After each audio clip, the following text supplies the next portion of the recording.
Graça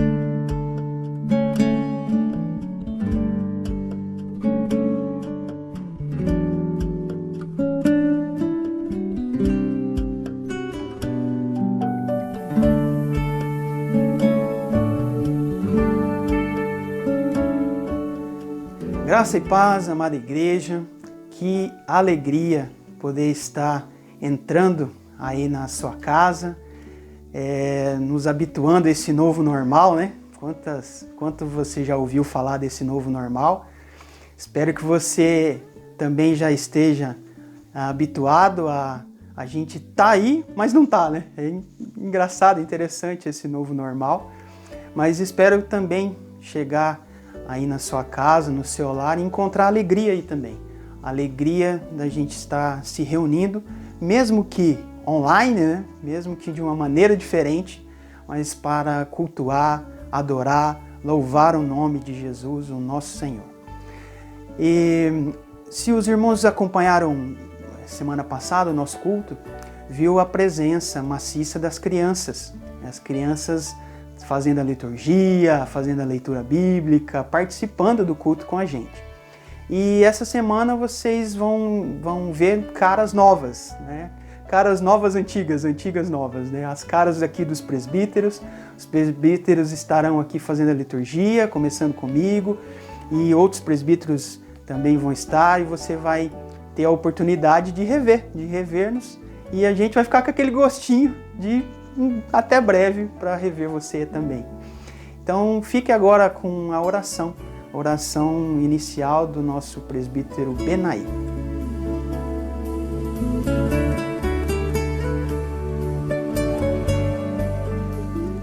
Senhor, nosso querido Deus e amado Pai, Deus em cuja presença movemos e existimos. Te louvamos e glorificamos o Teu nome, porque Tu és um Pai bondoso, e pelo privilégio que o Senhor nos recebe como Teus filhos e como Teus servos.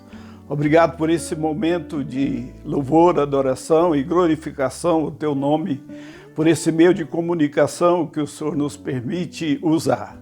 E pedimos, ó Pai, que a Tua bênção seja com todos que se propuserem a falar do Senhor, para que seja um instrumento nas Tuas mãos, na ministração da Tua palavra, seja pelo louvor, seja pela palavra alçada. Pedimos a Tua bênção, Pai, para a Tua igreja que se encontra nos lares reunidas em louvor e adoração ao Teu nome. E rogamos a Tua misericórdia para que seja um momento de despertamento na vida de cada um dos Teus filhos, para que não haja esfriamento, mas, sobretudo, haja momento de levantar-se para uma dedicação cada vez maior diante do Senhor. Pedimos a Tua bênção para a nossa nação, para esse momento político, para que o Senhor dê sabedoria a todos aqueles que vão tomar decisões, para que o povo seja o alvo a ser atendido em cada instante. Nós oramos com muita gratidão no nome amado do Senhor Jesus. Amém, Senhor.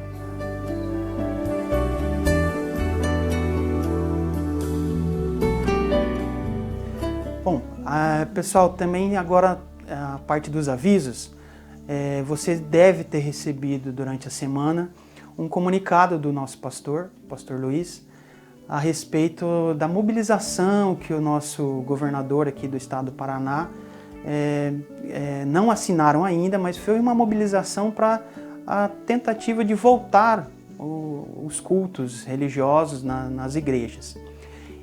Ainda não foi assinado. Você recebeu o comunicado, mas ainda a nossa igreja está obedecendo ainda a todos os decretos dos nossos governantes, e maiores novidades, conforme for surgindo durante essa semana, nós vamos colocando, comunicando vocês também, para que vocês fiquem tranquilos que nós também estamos ansiosos para podermos estarmos juntos, lá cultuando, juntos na igreja. Então fiquem atentos às redes sociais que nós vamos estar comunicando sobre isso.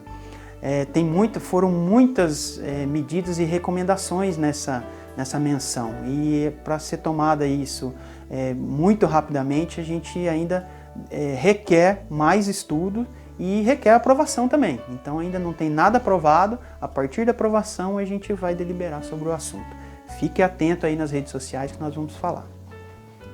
Bom, o outro aviso é sobre a EBD, a Escola Bíblica Dominical.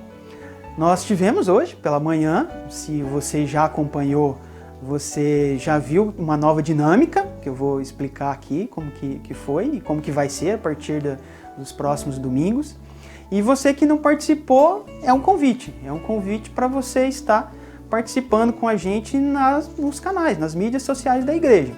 A EBD começa às 9h30, a EBD então é o canal das mídias sociais no Facebook.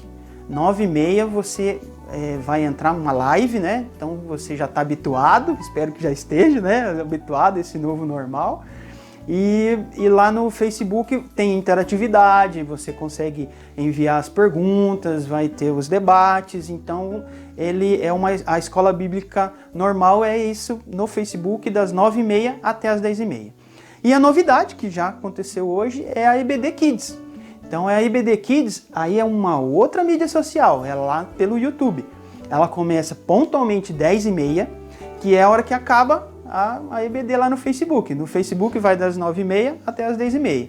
E a EBD Kids começa às 10h30, daí no YouTube, e vai até às 11h30, uma hora também de escola bíblica dominical para as crianças, para os nossos pequeninos. Então a nossa igreja se mobilizou, os professores estão de parabéns, e agora também não adianta se a tua criança, o teu filho, também não participar e não acompanhar a EBD Kids. Então acorda as crianças, já tem uma horinha a mais para eles, acordem eles. Então a partir de domingo que vem, foi esse domingo já teve, mas a partir do domingo que vem, se você não acompanhou, chame eles e acompanhe junto com os nossos filhos.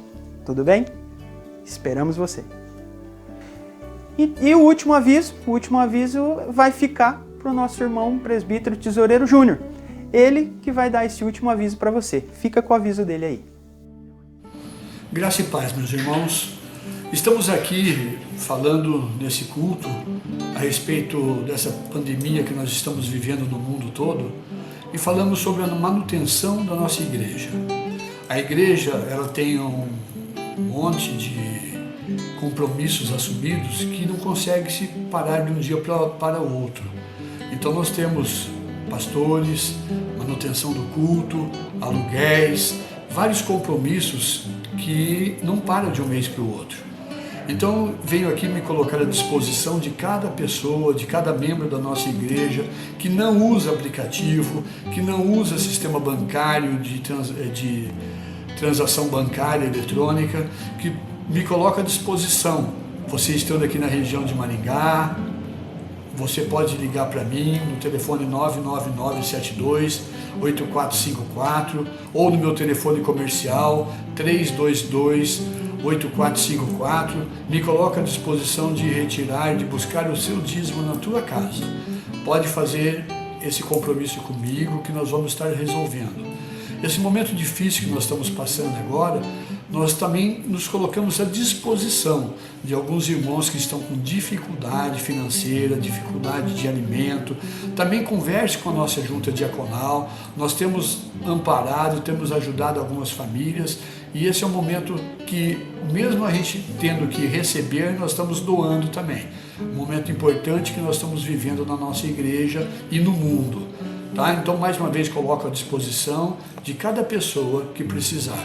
E mesmo aqueles que tem como fazer via transferência eletrônica, eu coloco mais uma vez aqui, a conta da igreja é o Banco Santander, o número do Banco Santander é o banco número 033, a nossa agência é 2148, a conta corrente nossa é 13.000.595, dígito 2.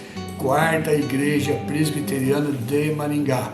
Você vai precisar do CNPJ dela também, no nosso boletim temos esse CNPJ e se você fizer uma transferência eletrônica, você manda via WhatsApp para mim identificar quem está fazendo isso também. É importante a gente identificar todo o depósito que é feito na conta da igreja. Ok, meus irmãos? Eu agradeço a oportunidade no momento. Bom, pessoal, agora que nós já tivemos os avisos, nós vamos para a equipe de música, que foi gravada essa semana, foi gravada lá na igreja. Você também vai poder matar saudade ali do cantinho ali, onde você está sempre acostumado, ver a equipe ali de música, estar cantando e tocando. E também que esse momento seja um momento de você, introspectivamente, fazer o seu louvor ao nosso Senhor. Fique então com a equipe de música.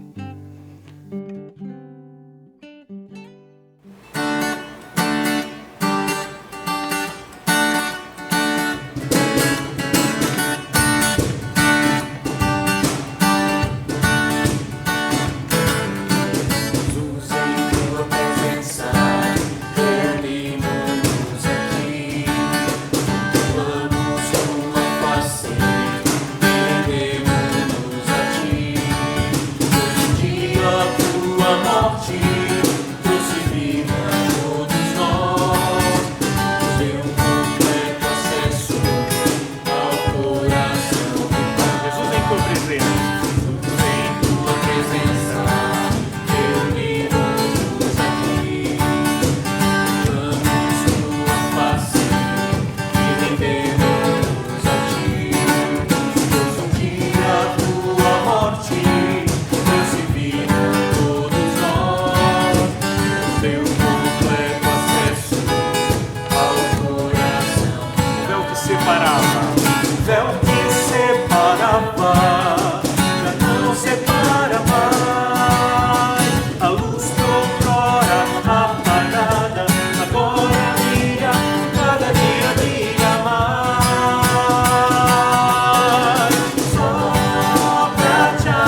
coração, quero te ver,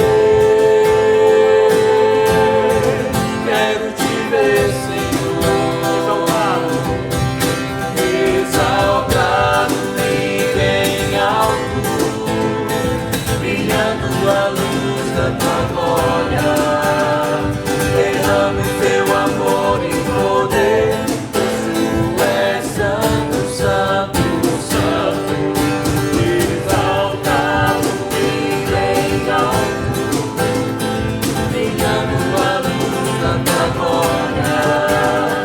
Derrame teu amor e poder, tu és santo, santo, santo. Santo, santo, santo. Santo, santo, santo.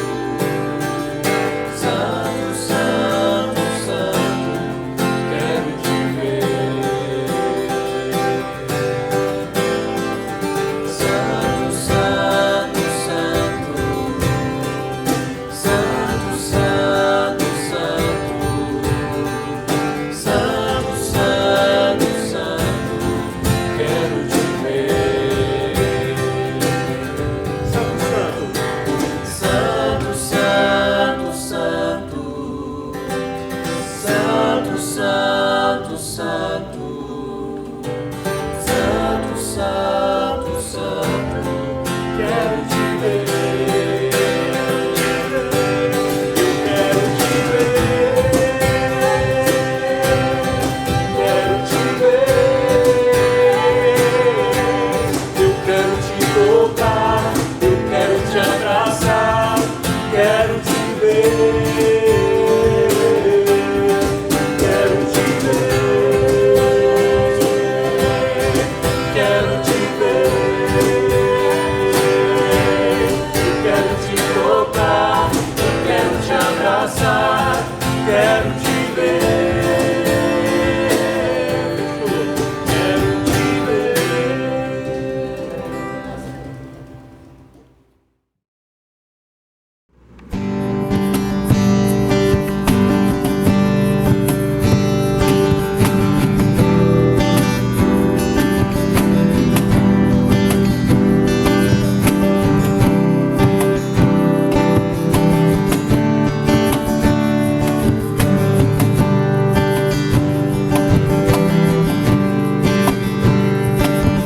Grande é o meu Deus, cantarei quão grande é o meu Deus, e todos hão de ver quão grande é o meu Deus.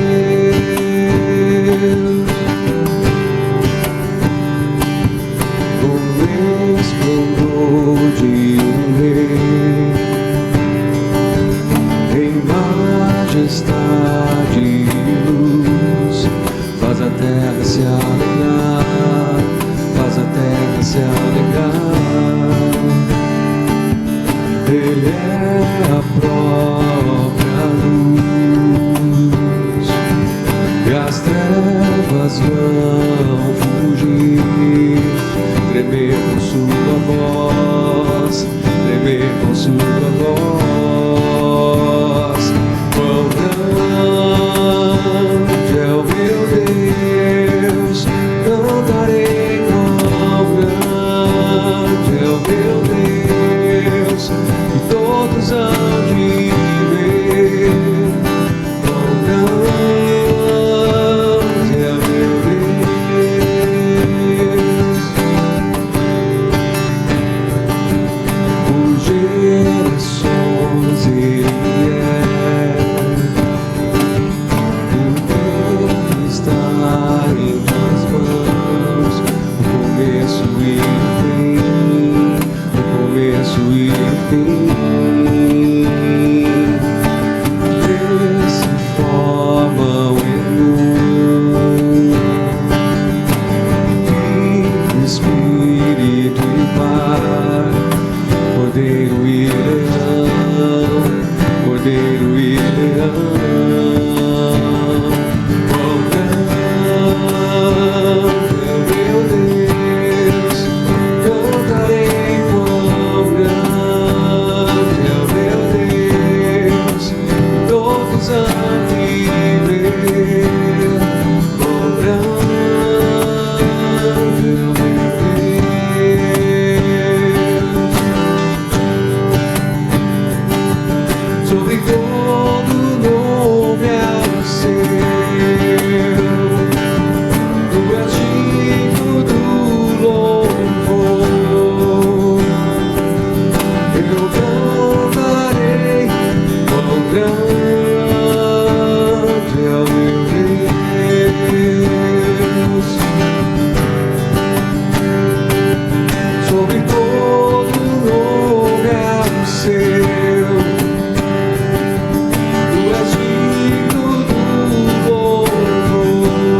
Graça e paz em nome de Jesus. Vamos estudar a palavra do Senhor, vamos olhar para a Bíblia, vamos ver o que o Senhor tem para revelar acerca dele e acerca de nós mesmos, acerca da sua vontade, acerca da nossa condição. Vamos fazer isso.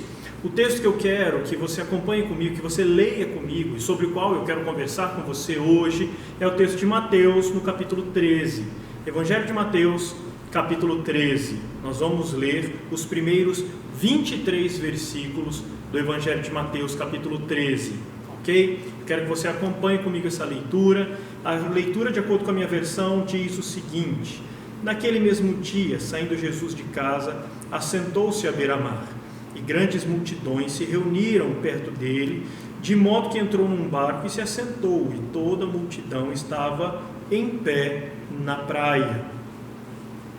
E de muitas coisas lhes falou por parábolas e dizia: eis que o semeador saiu a semear. E ao semear, uma parte caiu à beira do caminho, e vindo as aves, a comeram. Outra parte caiu em solo rochoso, onde a terra era pouca, e logo nasceu, visto não ser profunda a terra. Saindo, porém, o sol a queimou, e porque não tinha raiz, secou-se. Outra caiu entre os espinhos, e os espinhos cresceram e a sufocaram. Outra, enfim, versículo 8, caiu em boa terra, e deu fruto a 100, a 60 e a 30 por um. Quem tem ouvidos para ouvir, ouça. Então se aproximaram os discípulos e perguntaram: por que lhes fala por parábolas? Ao que respondeu: porque a vós outros é dado o conhecer os mistérios do reino dos céus, mas àqueles não lhes é isso concedido. Pois ao que tem se lhe dará e terá em abundância, mas ao que não tem, até o que tem lhe será tirado. Por isso lhes falo por parábolas, porque vendo não veem, e ouvindo não ouvem, nem entendem, de sorte que neles se cumpre a profecia de Isaías: ouvireis com os ouvidos e de nenhum modo entendereis, vereis com os olhos e de nenhum modo percebereis, porque o coração deste povo está endurecido. De mau grado ouviram com os ouvidos e fecharam os olhos, para não suceder que vejam com os olhos, ouçam com os ouvidos, entendam com o coração, se convertam e por mim sejam curados. Bem-aventurados, porém, agora volta Jesus falando: bem-aventurados, porém, os vossos olhos, porque veem, e os vossos ouvidos, porque ouvem.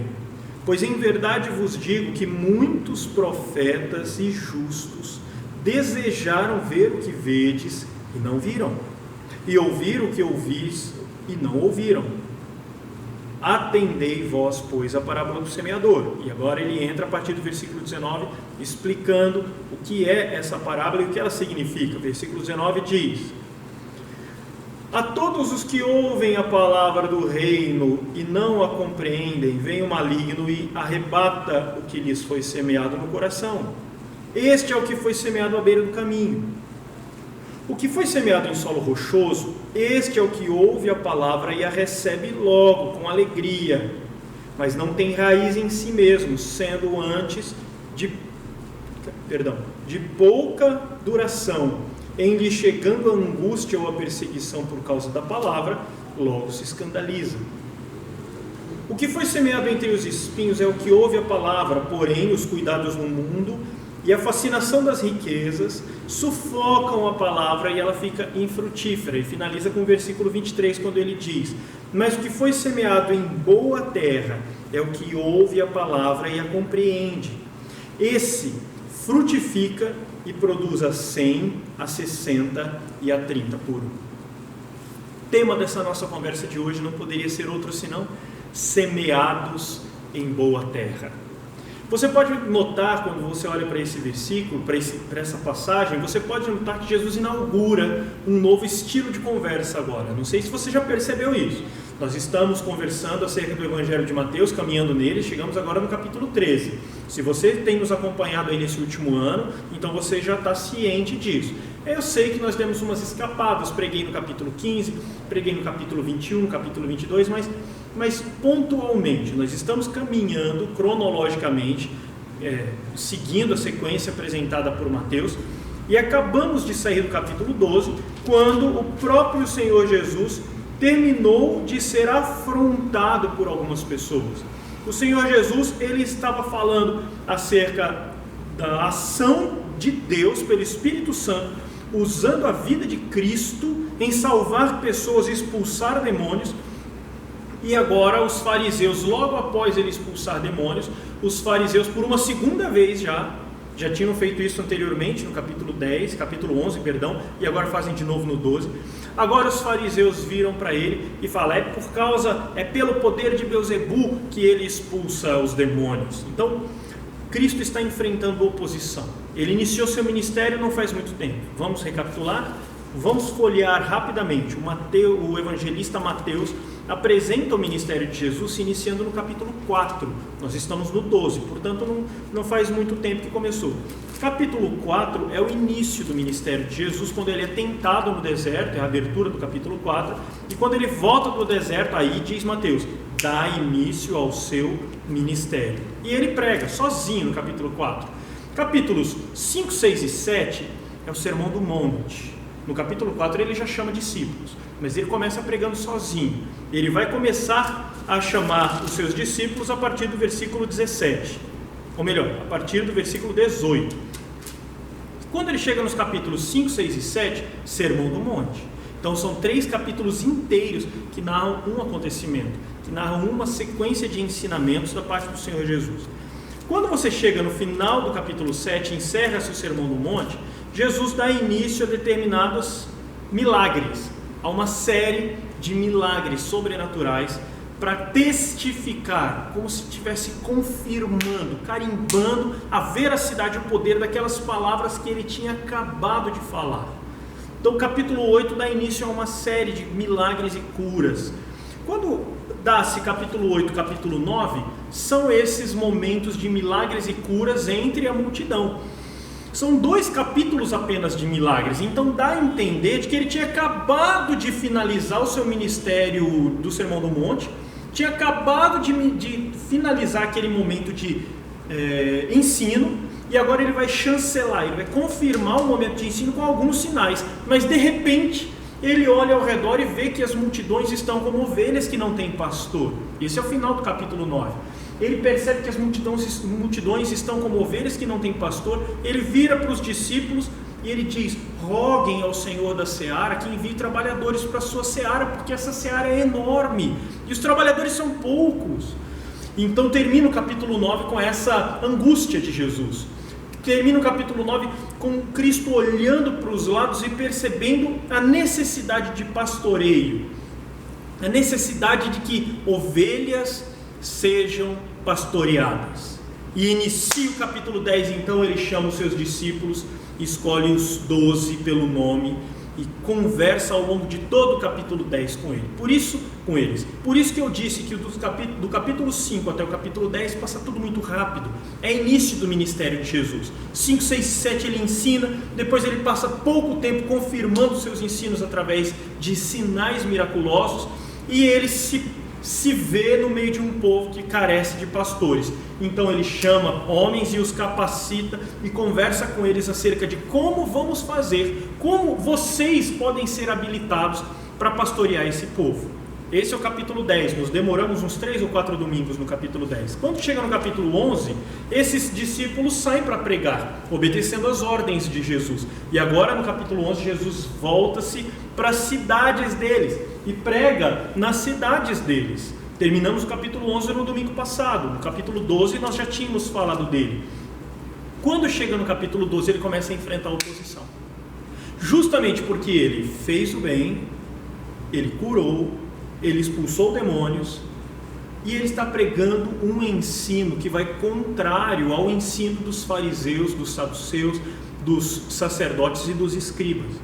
Jesus agora ele está começando a encontrar oposição, e ele está começando a perceber que existem aproveitadores. Existem 2 tipos de seguidores de Jesus que na verdade não estavam interessados em Cristo, não estavam interessados na pessoa dele, não estavam interessados em encontrar-se com Deus através dos ensinos de Jesus. Isso fica bem nítido. Esse primeiro tipo a gente encontra no próprio capítulo 12, que são os opositores. E o segundo tipo fica bem nítido no Evangelho de João, no capítulo 6, que são os aproveitadores. Esses são os dois tipos de pessoas que caminham com Cristo, não estão interessados nele. Opositores e aproveitadores. Os opositores brigam, confrontam, querem humilhá-lo. Mais para frente fazem planos para matá-lo, como de fato acontece. E os aproveitadores são aqueles que caminham com Cristo querendo comer das migalhas, como depois ele mesmo, a expressão que ele cunha, que ele cria, lá no capítulo 15 do Evangelho de Mateus, conversando com a mulher Ciro-Fenícia, ele fala dos cachorrinhos comerem, ou melhor, ela que fala, né, a mulher que cunha essa expressão, os cachorrinhos comem das migalhas que caem da mesa do seu Senhor. Em João no capítulo 6, Jesus multiplica pães.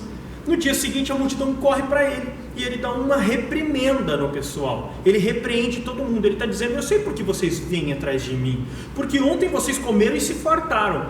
Então Cristo está oferecendo um banquete espiritual e eles estão preocupados com as migalhas. Eles estão interessados nas migalhas físicas, materiais desse grande banquete espiritual que Cristo está oferecendo. Esses são os aproveitadores. Eles não querem saber o que Cristo tem para ensinar. Eles não querem saber se vão se encontrar com Deus ou não através das palavras de Cristo. Eles querem encher o bucho, encher a pança. Mais tarde, o apóstolo Paulo, lá na frente, cerca de 30 anos depois disso, o apóstolo Paulo vai falar acerca de pessoas assim: o Deus deles é o ventre. Ou seja, eles vivem para saciar os seus desejos.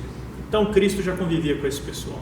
Só que diante dessas duas oposições, logo ali no final, quem sabe, do primeiro ano de ministério, talvez na metade do seu ministério, acredito que não tenha chegado na metade, existem outros comentaristas que concordam comigo também nesse ponto, essa ideia não é minha.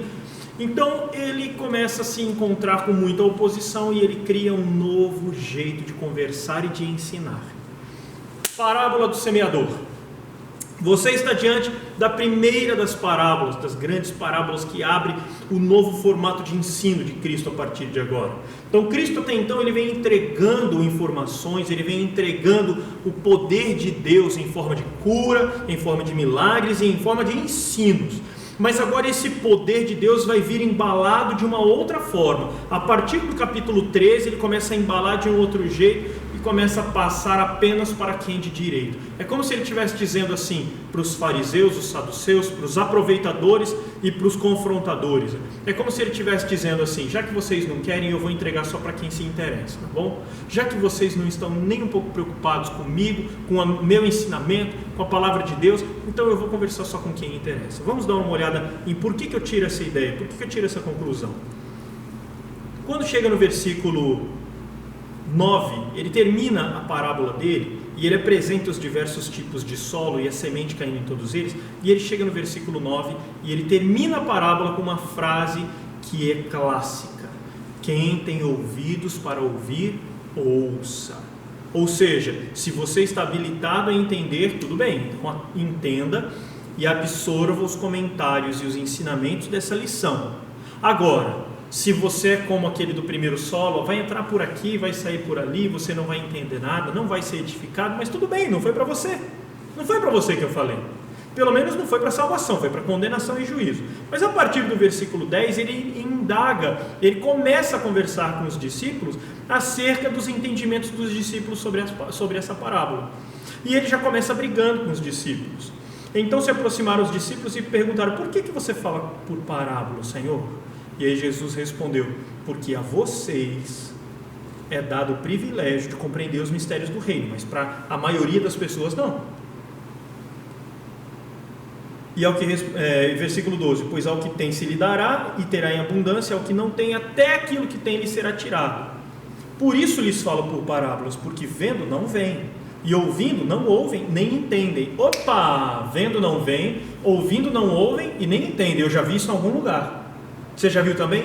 Se você não sabe onde é, não tem importância. O próprio Cristo já usou de propósito essa expressão ou essas expressões para fazer com que a mente do judeu conhecedor da lei, conhecedor dos profetas, seja transportada para o livro de Isaías, porque foram exatamente essas as palavras de Deus para Isaías no capítulo 6.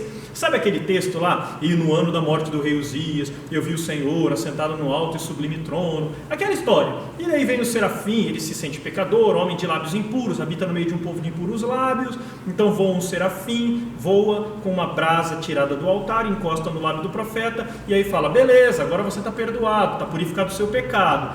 E então Isaías ouve uma voz, a voz de Deus, dizendo, a quem enviarei? Quem há de ir por nós? E aí Isaías começa, eu, eis-me aqui, envia-me a mim. Então Deus chama Isaías para a conversa. Lembra disso? Está lá no capítulo 6 de Isaías. Agora eu já estou lá no versículos 11, 12 e 13 de Isaías. Eu estou citando essa parte dos versículos 11, 12 e 13.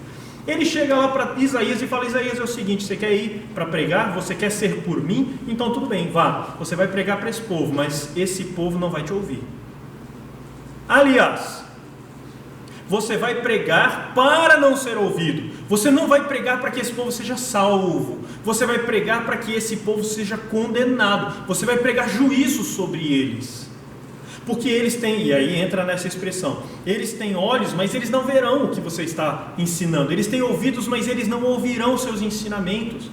Então esse povo não vai se converter, porque eu tenho olhado para eles e eu tenho visto o coração endurecido. Essa é a citação de Jesus aqui, dos versículos 14 e 15, citando Isaías capítulo 6, versículos 11 e 13. Ele diz, de sorte que nele se cumpre a profecia de Isaías, ouvireis com os ouvidos e de nenhum modo entendereis, vereis com os olhos e de nenhum modo percebereis, porque o coração desse povo está endurecido. De mau grado ouviram com os ouvidos e fecharam os olhos, para não suceder que vejam com os olhos, ouçam com os ouvidos, entendam com o coração e se convertam e sejam por mim curados. Então o Senhor Deus olha para um povo e percebe um povo de coração endurecido e fala, eu não vou curar vocês então. Se vocês não querem se quebrantar, se vocês não querem abrir o coração para ter entendimento acerca daquilo que eu estou ensinando, se vocês desejam mais a vontade de vocês do que a minha, então eu também não estou disposto a curá-los. Eu não estou disposto a fazer com que vocês entendam, fazer com que vocês me deem ouvidos. Eu não estou disposto a derramar cura sobre vocês. Palavra dura em Isaías capítulo 6. E agora ela é repetida pelo Senhor Jesus. E o Senhor Jesus está dizendo, todos aqueles que ouvem as parábolas e não entendem, neles se cumpre Isaías 6, o juízo de Deus. Isso muda muita coisa, hein? Muda muita coisa. Porque na nossa cabeça, na concepção da maioria, pelo menos, agora eu falo por mim, talvez você se identifique comigo, talvez não, mas talvez você se identifique comigo. Eu cresci frequentando escola bíblica dominical, e as professoras de escola bíblica dominical, sempre que iam contar uma parábola ou outra, os professores, os pastores da minha infância, sempre que iam contar uma parábola, falavam, então, Jesus falava por parábolas, porque era uma forma das pessoas entenderem. Ele pegava conceitos abstratos e ele colocava de uma maneira tão material, ele trazia assuntos que são distantes, elevados, trazia para o cotidiano das pessoas para elas entenderem melhor. Por isso que citava que o reino dos céus é como uma rede, por isso que citava que o reino dos céus é como um tesouro, por isso que citava que as palavras de Deus são como sementes lançadas no solo. Sim e não. O Senhor Jesus fazia isso para tornar, sim, o ensinamento apetecível, tornar esse ensinamento entendível por alguns. Mas na verdade, quando a gente continua lendo, e em especial esses versículos 14 e 15, a gente percebe que a intenção de Jesus ao apresentar a parábola, ou melhor, não era tornar o ensinamento mais fácil de ser compreendido, de forma alguma. Era esconder o ensinamento por detrás de uma história, para que esse ensinamento servisse como que uma bomba teleguiada, que ela vai ser desarmada no local onde ela foi programada para funcionar, que é o coração daqueles a quem Deus quer revelar seu conhecimento. É isso que a gente aprende quando a gente observa esses versículos acerca das parábolas. O versículo 11 fala exatamente isso, porque a vocês é dado conhecer os mistérios do reino, mas para eles não é dado conhecer esse mistério. Então, meus irmãos, primeiro ensinamento enorme, tremendo, acerca de Deus que a gente aprende aqui. Parábolas, elas são algo, são uma forma de Deus comunicar conosco uma lição de amor exclusiva. As parábolas de Jesus são uma lição de amor exclusiva. É como se fosse uma comunicação secreta entre Deus e cada um de nós. Eu gosto muito de bolar linguagens, alfabetos diferentes, para quando eu vou brincar com os meus filhos de caça ao tesouro. Talvez você já tenha participado disso, talvez tenha visto isso em alguma revista em quadrinhos, algum livro didático. Isso não é necessariamente meu, eu copiei essa ideia. A gente cria caracteres que representam o A, um outro caractere representa o B, e assim por diante, o alfabeto inteiro. E aí você escreve mensagens codificadas, e aí você entrega a mensagem como sendo uma das pistas do caça ao tesouro, e ele tem que decodificar aquilo observando qual é a chave para decodificação. E aí qualquer pessoa que pegue aquele escrito cheio de símbolos ininteligíveis, ela iria observar aquilo e não iria entender nada. É isso que Deus faz com uma parábola. Ele esconde dentro de uma história ininteligível. A pessoa pode até ouvir falar: ah tá, eu entendi, ele está falando de o reino dos céus é como um grão de mostarda. Ah tá, eu entendi sim, o grão de mostarda é pequenininho, mas cresce muito. Pronto, você acha que você entendeu, você acha que é tudo que ele queria falar. Então a pessoa ouve, a pessoa entende, entre aspas, e ela sai feliz da vida. Mas para aqueles que são dele, o conhecimento apresentado por Cristo, chegando dentro do coração, ele desabrocha. E aí a pessoa, apenas os que Deus quer, eles vão ter pleno conhecimento e entendimento acerca da lição que Cristo está passando. Mas a continuação, vamos lá. Versículo 16: bem-aventurados, porém, os vossos olhos, porque veem, e os ouvidos, porque ouvem. Pois eu vos digo que muitos profetas injustos lá do passado desejavam ver o que vocês veem e não viram, e ouvir o que vocês estão ouvindo e não ouviram. Veja só que privilégio. Primeiro ensinamento é o ensinamento do privilégio de ser ensinado por Deus, ser ensinado por Cristo, ser ensinado pelo Espírito Santo do Senhor. Esse é o maior dos privilégios que a gente consegue obter quando a gente chega perto da palavra do Senhor e a abre. É o privilégio de podermos contemplar, nem que parcialmente, partes de um Deus santo, sendo nós pecadores. Agora vamos continuar. É a lição por detrás da parábola contada.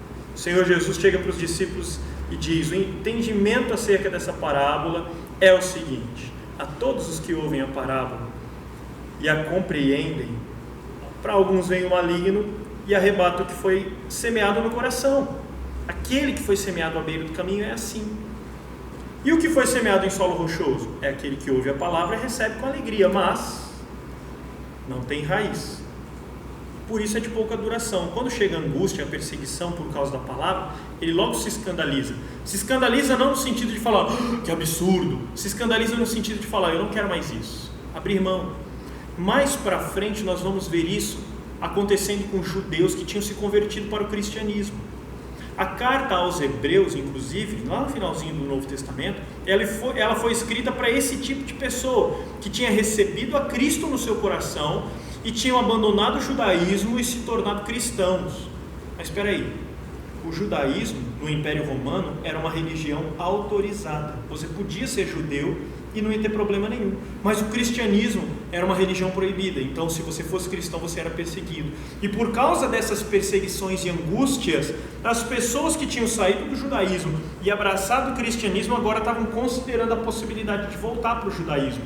E é por isso que o autor de Hebreus está falando: que isso, cara? Você já foi iluminado, agora vai querer voltar para as trevas? Como assim? Você já recebeu o sumo sacerdote, vai querer agora voltar para aquele sacerdote que tem que oferecer sacrifício todo ano, um sacerdote incompleto, com sacrifícios incompletos e inúteis? Como assim? Você vai largar o todo em busca da parte? Como assim? Para esses foi escrito a carta aos Hebreus, e Cristo está citando esses, que quando chega no momento da angústia, da pressão, quando você é posto à prova, quando você é posta à prova por ser crente, por ser cristão genuíno, seguidor de Cristo, aí a pessoa fala: ah, mas se é assim, ser cristão é muito chato. Se você faz parte desses, você está dentro do segundo grupo de pessoas. Agora o terceiro grupo de pessoas que ele apresenta é no versículo 22, que diz: o que foi semeado entre os espinhos é o que ouve a palavra, mas os cuidados do mundo e a fascinação das riquezas sufocam a palavra. É como se tivessem outras vozes que estivessem gritando dentro do seu coração, outros brilhos que estivessem chamando a sua atenção, e a pessoa que ouve a palavra, ela deixa a palavra muito quietinha, e essa palavra acaba sendo cada vez mais empurrada para fora do seu coração, porque tem muitos atrativos ao redor, as riquezas, os prazeres desse mundo, os amigos e tantos outros prazeres que vão nos empurrando para longe da palavra do Senhor, e ela fica sufocada, infrutífera.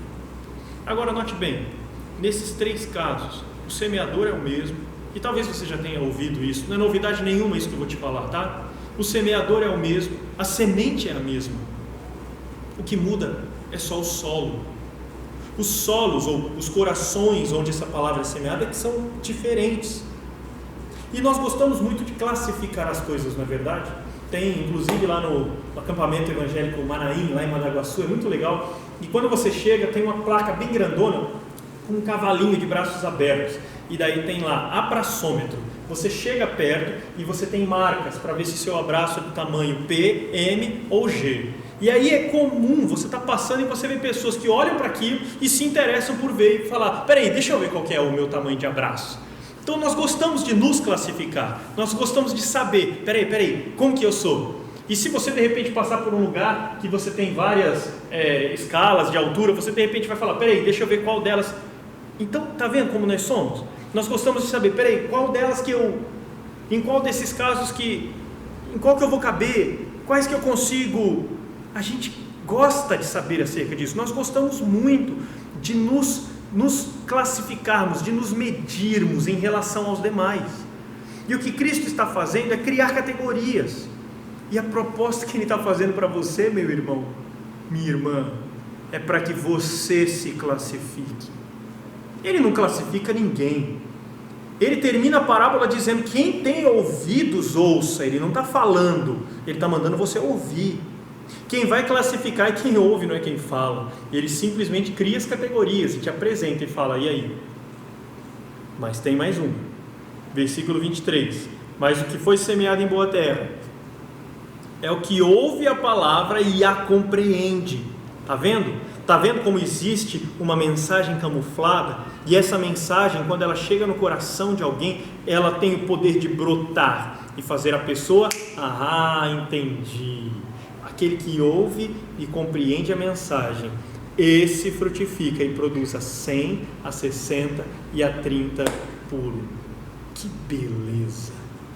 Isso significa que a palavra pode se tornar frutífera nas nossas vidas, dependendo do tipo de coração que é o nosso, porque a palavra é a mesma, o semeador é o mesmo, a semente é a mesma, o solo é que muda. Simples assim. Mas sabe de uma coisa muito importante? É importante você saber o que Deus quer de você. Deus não está interessado em um relacionamento sensacional no sentido de espetacular, mas também sensacional no sentido de sensações. Nós somos convidados, em especial nessa época que nós estamos vivendo, desde o início dos anos 1900 para cá, nos últimos 100, 110 anos, nós temos sido convidados a nos relacionarmos com Deus a partir de sensações. O camarada vai para a igreja e aí ele volta para casa. Quando chega em casa, alguém pergunta, e aí, como é que foi o culto? Foi ruim. Por quê? Não senti nada. Sabe o que me lembra?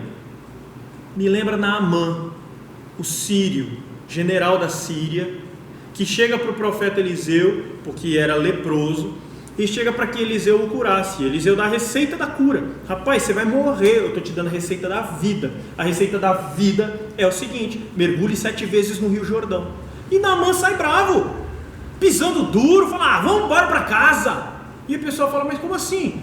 Porque eu achei que esse caboclo ia vir aqui, ia mover a mão sobre a ferida, ia falar palavras mágicas. Ele queria a pirotecnia, ele queria sentir, ele queria o espetáculo, ele queria ser impactado, ser comovido, ele queria ser mexido. Naamã estava assim.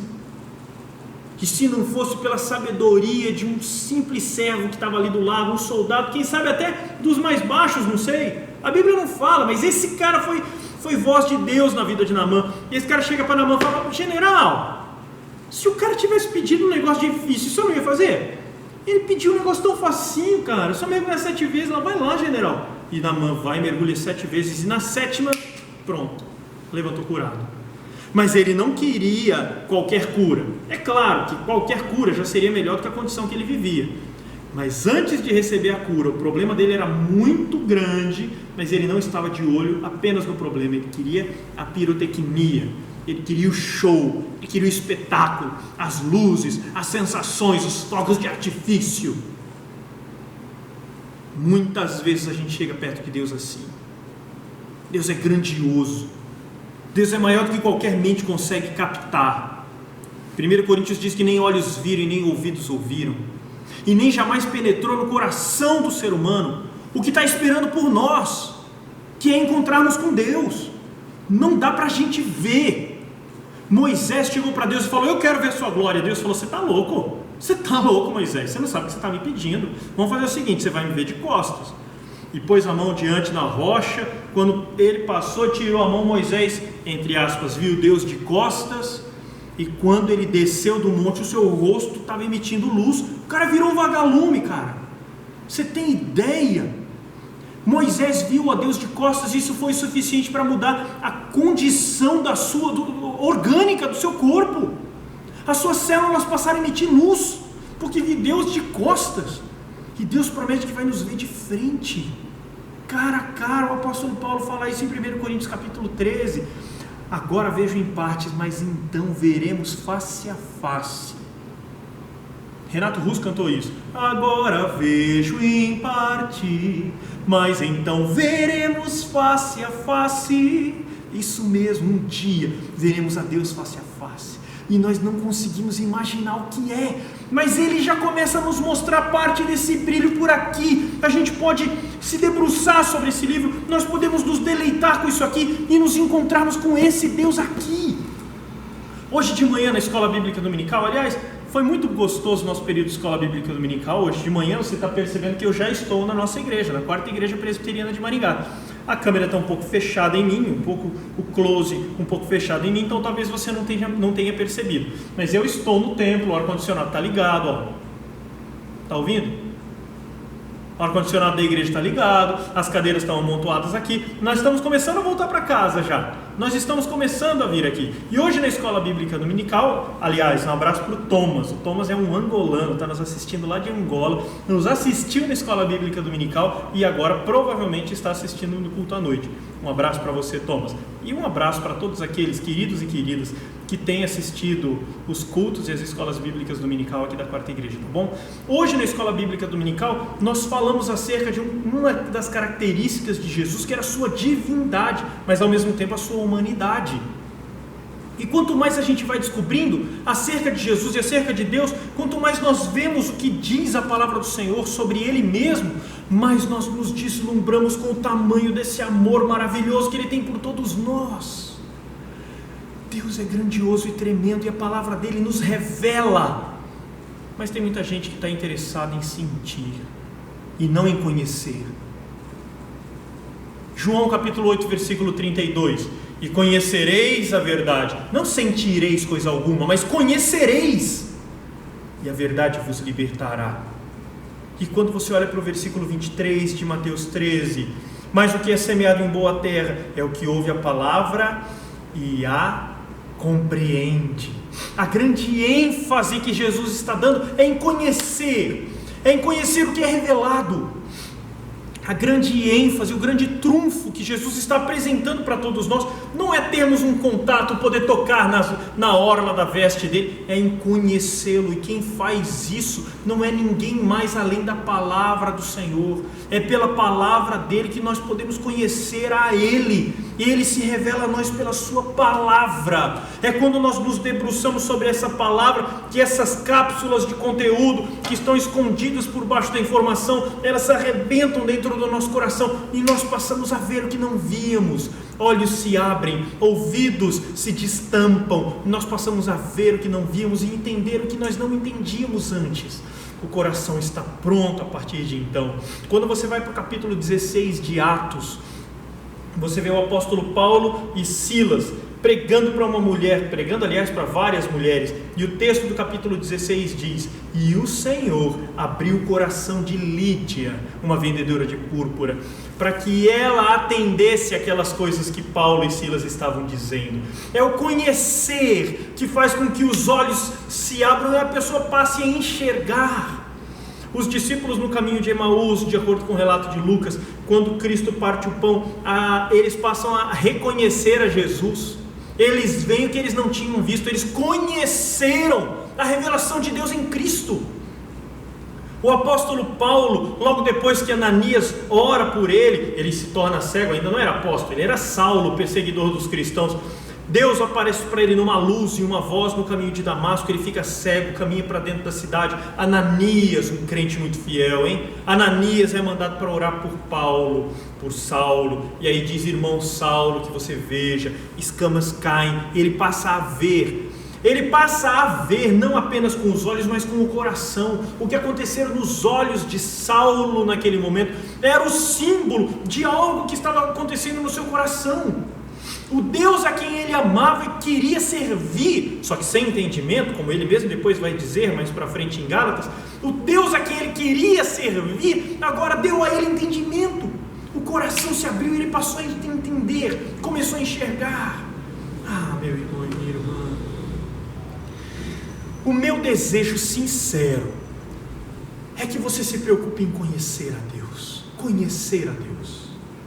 Se nós formos olhar para a história, se nós formos olhar para as várias denominações cristãs, você vai olhar para o catolicismo. Qual é a ênfase do catolicismo, de um culto da Igreja Católica?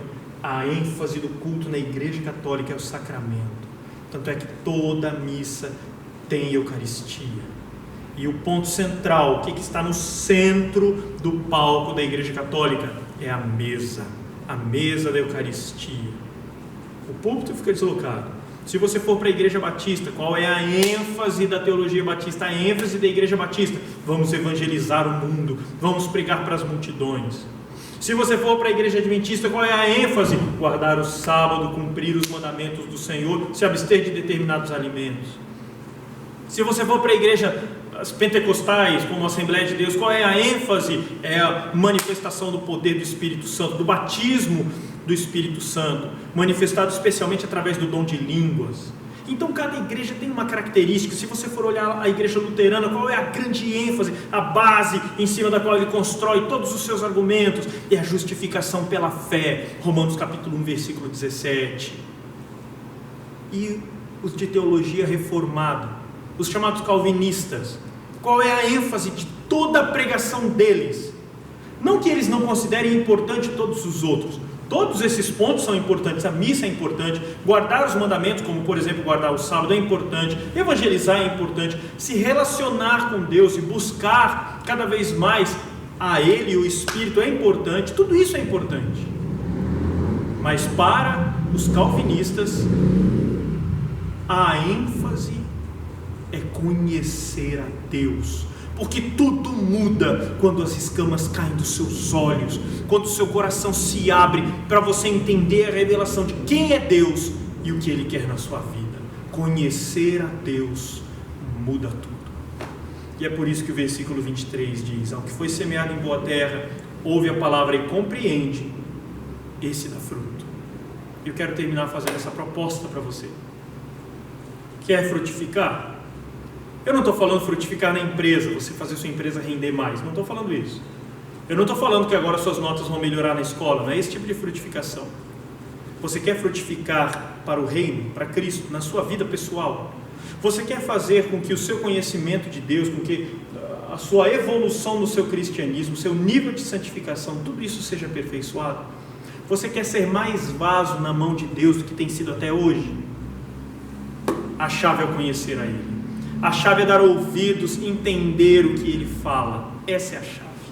A todos o que ouvem a palavra e a compreendem, esses frutificam a 100, a 60 e a 30 por um. Meu irmão e minha irmã, se você entende as parábolas, parabéns.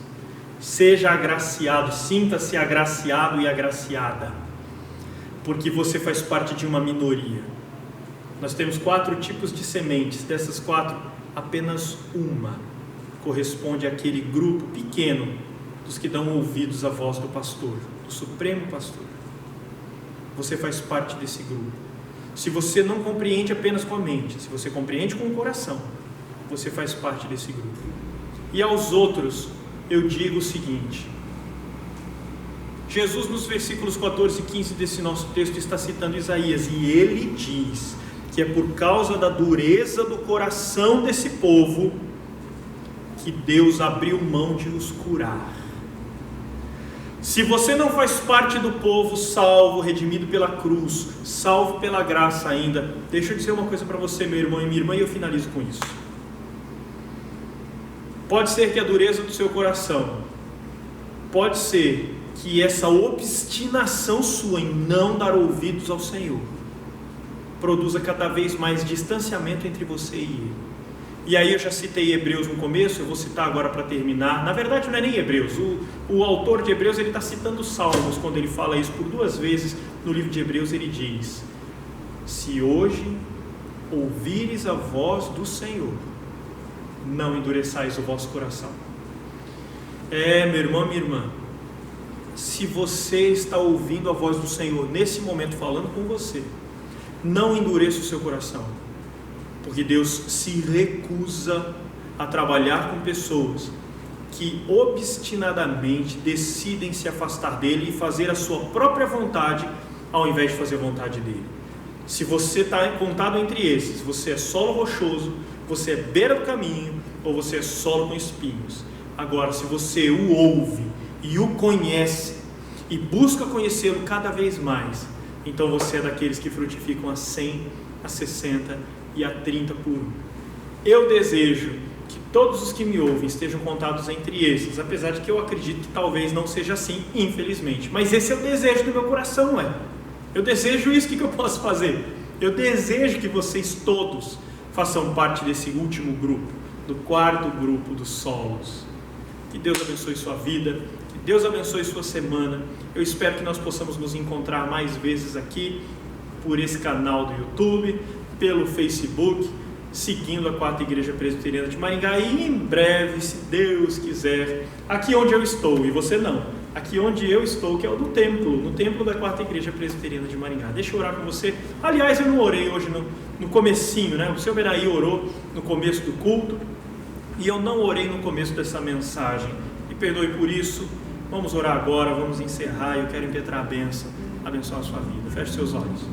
Deus de graça, Deus de bondade, nós te louvamos porque o Senhor fala, porque o Senhor se comunica, porque o Senhor nos passa informações acerca do Senhor mesmo, porque o Senhor se apresenta para todos nós. Muito obrigado por isso, Senhor. Muito obrigado porque o Senhor não ficou no céu isolado, distante de todos nós, Pai, mas o Senhor desceu e veio até nós. Muito obrigado porque o Senhor nos conquista, nos cativa pelo amor do Senhor a todos nós. Muito obrigado por isso. Bendito seja o seu nome, Senhor. Bendito seja o seu nome, Pai. Queremos te pedir que o Senhor não desista de semear a tua palavra nos nossos corações, e te pedir que o Senhor mesmo nos ajude, nos ensine o caminho para amolecermos o coração e recebermos a tua palavra semeada em nós, como sendo um solo bem preparado e afofado, pronto para receber a semente do Evangelho, Senhor. Que o Senhor nos dê esse privilégio de termos olhos que veem, de termos ouvidos que ouvem, Pai. Há tantos homens do passado, profetas, homens sábios do passado, que quiseram ouvir tudo isso que o Senhor tem falado para nós e não tiveram esse privilégio. Então, nos dê o privilégio não apenas de ouvir, mas principalmente de compreender.